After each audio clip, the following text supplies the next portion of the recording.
Hello and welcome to India Today SoSouth. I'm Gautam Shankar.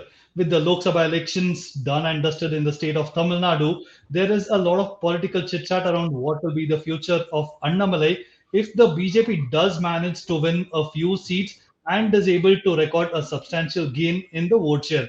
Similarly, there are a lot of naysayers as well who believe that the state BJP chief will have to step down if the BJP doesn't do well in this Lok Sabha elections or if he loses from the Coimbatore Lok Sabha seat. Now, I want to bring our viewers' attention to a particular article by a leading Tamil Nadu daily called Daily Tanti. Now, this article predicts that if results are adverse, then there are possibilities of Annamalai losing his coveted state president post. Now, this is a direct excerpt from this article itself.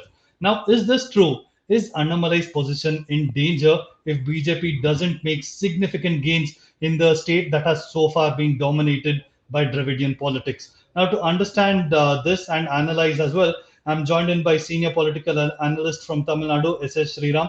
Thank you for joining us today on India Today SoSouth, sir. Pleasure to meet you back, Gautam. Pleasure to your viewers as well.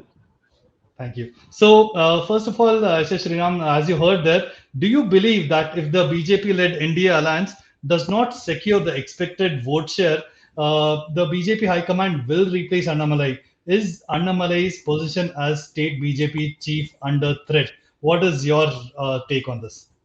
I mean, with due respects to the daily paper that published, it's laughable.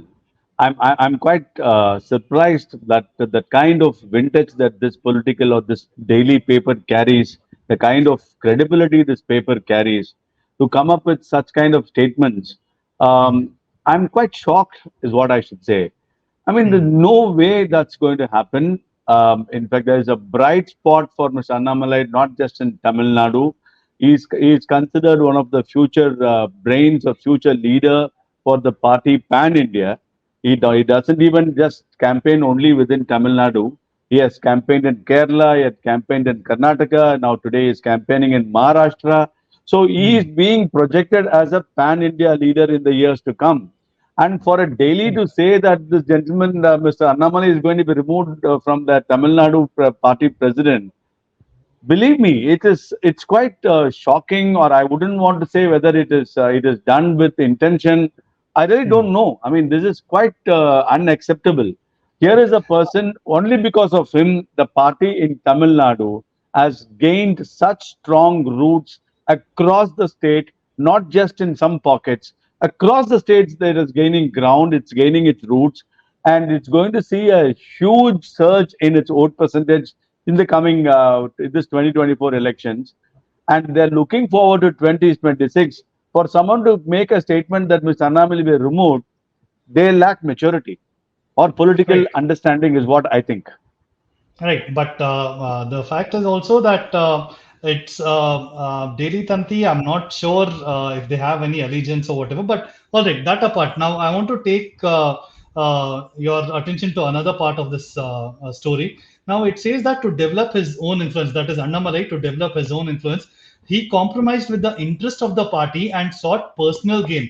Now, it says that Annamalai, who contested by severing ties with the AIDMK, forming an individual alliance under his leadership, to some extent relying on the BJP High Command, could not make any impact as expected, is what it says. Is that what you see on the ground there? Because you're in Tamil Nadu, you are seeing what's happening. Do you feel that he's not had the kind of impact that the BJP High Command would expect? Not at all. See, let us see what is happening to Congress. The Congress has lost power 50 years ago, and they can never ever dream of coming to power in Tamil Nadu for another 50 years. What was the basic reason? They were piggybacking between either one of the Dravidian parties, and they really didn't want to care to improve their vote share, vote base, or policies, or whatsoever. Now, this is exactly what Mr. Annamalai doesn't want to do. He didn't want to piggyback between the Dravidian parties for survival. Boss, there are many ways of being in politics.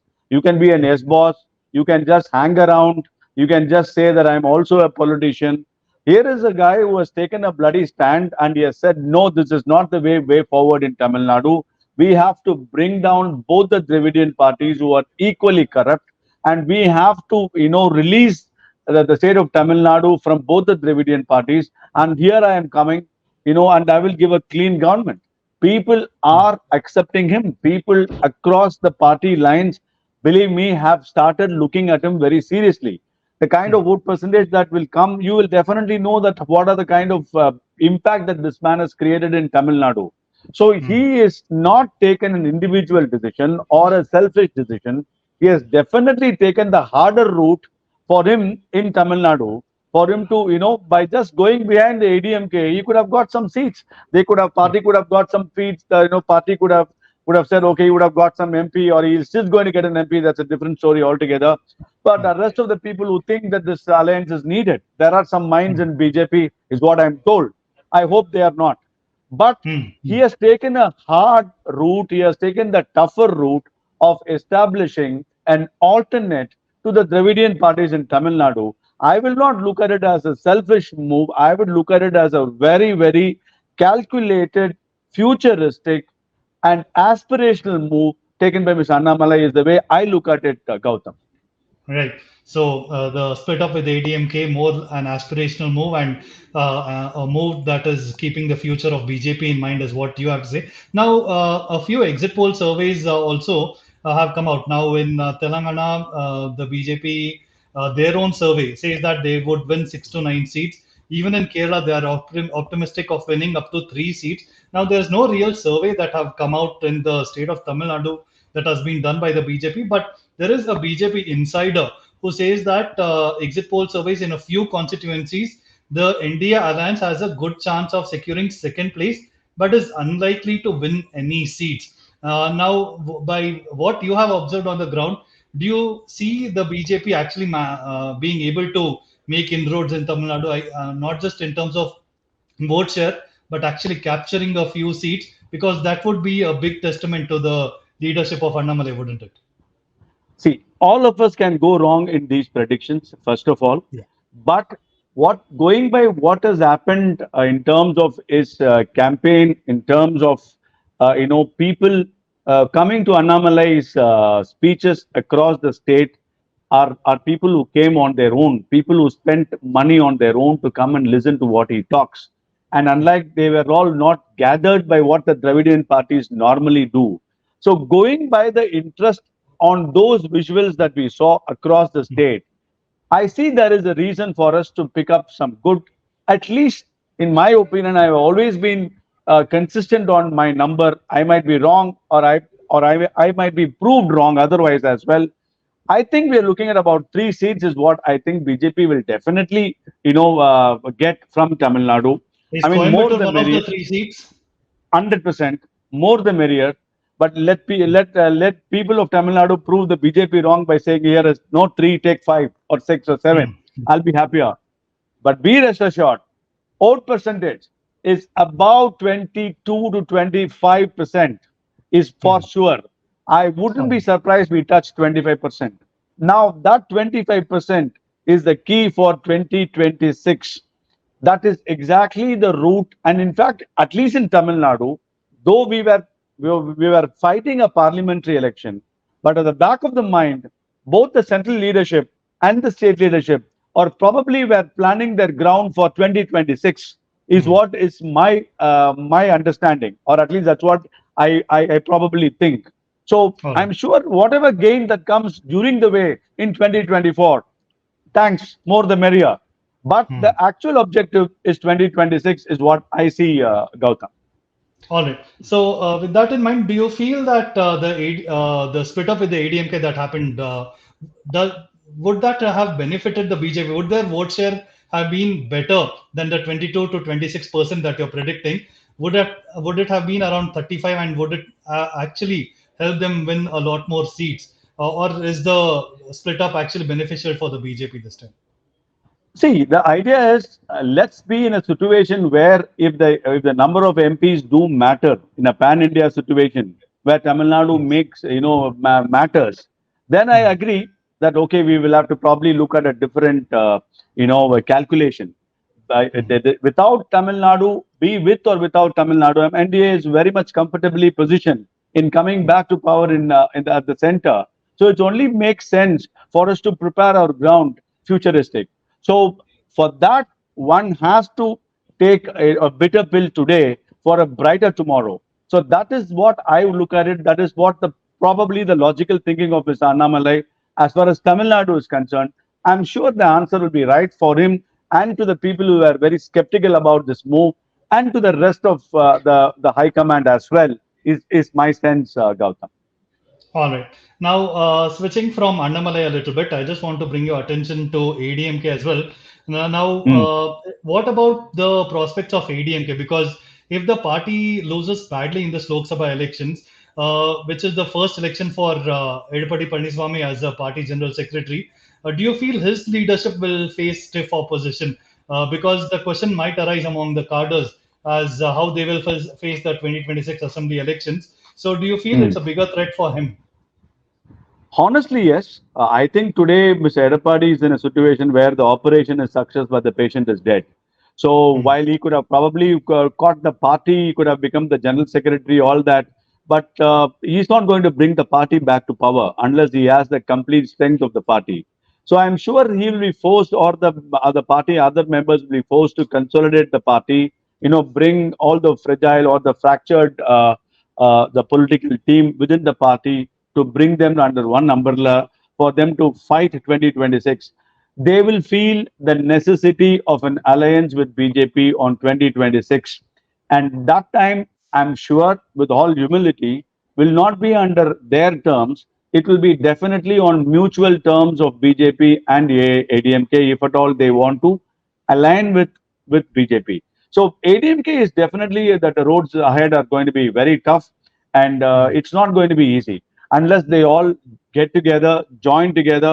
Probably they might put up a hard fight, but I think they have lost a good amount of ground, is what I think, and it is going to be a difficult path for Mr. Edapadi in the days to come. All right. And on similar lines, do you feel Annamalai will have the upper hand if this alliance is going to come together in the future, as you say? Will Annamalai he be wanting to do that? Because the kind of split up that happened, it was ugly. But also we've seen PM Modi praise the ADMK leaders as well. So if this were to happen, do you feel Annamalai will want this to happen in the future for the ADMK to See, boss, return back to the fold? the big brother attitude, whether it is a regional party or the national party, whoever who's got the big brother attitude in politics is not going to help. And I'm Hmm. sure Annamalai is not the person who's going to, have this in mind. Hmm. But obviously, they will never allow ADMK to behave that big brother attitude anymore, because Yeah. that will be proved in the 2024 election, and it's only going to be that BJP has on its own right and might will have a say in what they want to say. So it will Hmm. be a mutual benefit, and that's how I'm sure the mature leaders of both the parties will look at. All right. And one last question there. Post Lok Sabha elections, whatever be the results, do you see the BJP really occupying the void? It seems to some extent they already have of the opposition space there. ADMK is supposed to be the primary opposition party there. But do you see right from this election, that is 2024, and the build up to the 2026, BJP really raking it up and with the leadership of Annamalai being the principal opposition party here? Absolutely, they're going to increase their throttle. It is no more a bipolar election in Tamil Nadu. There is, Mm. and Congress is nowhere in the picture for them to, Yeah. put their hat on the ring. I'm sure BJP is now a tripolar contest, and BJP is very much in the mind space of people of Tamil Nadu, and they are looking at Annamalai as a sincere person who they would love to explore by giving him an opportunity. So Mm. BJP is definitely already in the minds of and playing a very active, aggressive, responsible opposition at the moment today in Tamil Nadu for the current government is BJP, not ADNK. So Mm. they will do that, and they are in the process of doing it. They're already there, is what I would look at, Gautam. All right. So thank you so much, Mr. Sriram, for joining us on this, basically stating out that Annamalai's position is in no way, form, or manner under threat, irrespective of the results. And even the results, S. Sriram, they're predicting that the BJP will make significant gains in terms of seats and also vote share. So if this happens and whether it will come true, we will get to know on June 4th. So thank you so much for joining us on this discussion on India today. Thank you so much, Gautam. Thank you so much to you and the audience, please.